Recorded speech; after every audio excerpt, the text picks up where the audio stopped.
What if the equity in your home could help you buy your next rental property? And without having to touch your current savings, that's exactly what today's video is about. How to use a HELOC or a home equity line of credit to invest in real estate. And we're breaking it down step by step using real world math, I promise. And by the end, you'll see whether this strategy is smart or risky for you. So let's jump in. A HELOC is basically a revolving line of credit that's backed by the equity in your home. It kind of works like a credit card. You get approved for a limit, let's say $75,000. You could borrow what you need when you need it and only pay interest on the amount you use. Unlike a credit card though, the interest rate is way lower because your house is the collateral. Most HELOCs have interest-only payments for the first 10 years. After that, they convert to a repayment phase like a loan, and usually you have another 20 years to pay it off at that point. So how do you use that for investing? Well, before you start browsing for properties, you need to know how much you could borrow. So here's the quick math. Most lenders will let you borrow up to 80 or even 90% of your home's value. So subtract your current mortgage balance from that number. For example, if your home is worth $400,000, 85% of that value is $340,000. And let's say you have a mortgage balance of $260,000. Well, that means you have about $80,000 in available HELOC credit.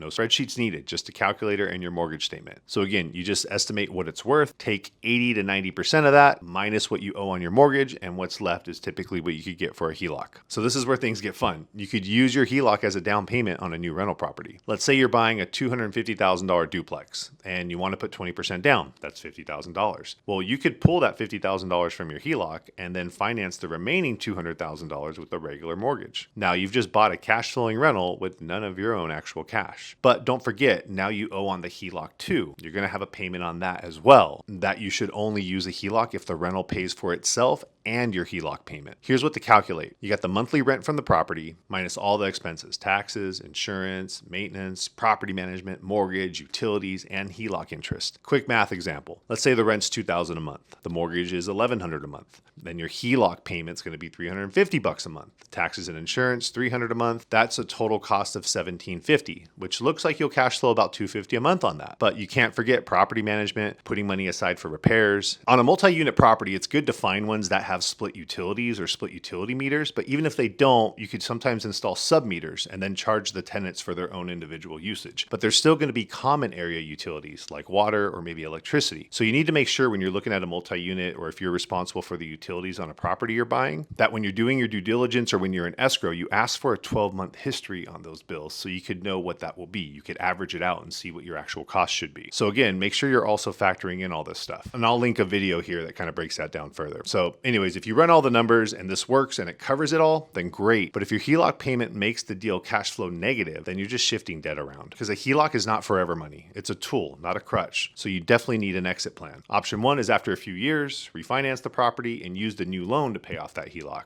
Option two, use the rental income or cash flow to aggressively pay down the HELOC over time. And option three is, you sell the property, let's say in 3 to 5 years, gain some equity, and then you repay the HELOC and keep the profits. The worst move though is using a HELOC with no plan to pay it back. That's how people get burned. So the pros and cons of using a HELOC. Some of the pros, there's no cash needed out of pocket typically. You get fast access to the funds, flexible repayment terms, and it allows you to leverage your equity that's just sitting there. Some of the cons to consider is your home is the collateral. Rates could be variable, and it could just mask a bad deal if you're not careful. It adds another monthly payment to your life. HELOCs aren't free money, they're leverage. Used wisely, they could accelerate wealth. Used carelessly, they could turn into debt quicksand. So look, this isn't a magic trick, but it's a powerful strategy if the deal makes sense and you run the numbers right. So if you're sitting on equity and wondering how to put it to work, this might be the move that gets your first rental or your next one. And look, if you want help analyzing the numbers, I own over 40 doors and have been doing this a very long time. We could help. Also, if you want to check out what HELOC options you have, we have over 90 banks, I think, that we work with that could help find the best deal. So just drop a comment or my contact info is in the description. So just reach out anytime and we'd be glad to help you. And if this video really helped clarify anything for you, make sure to hit that like and subscribe button for more no BS real estate breakdowns and share it with someone who needs a nudge. Catch you on the next one.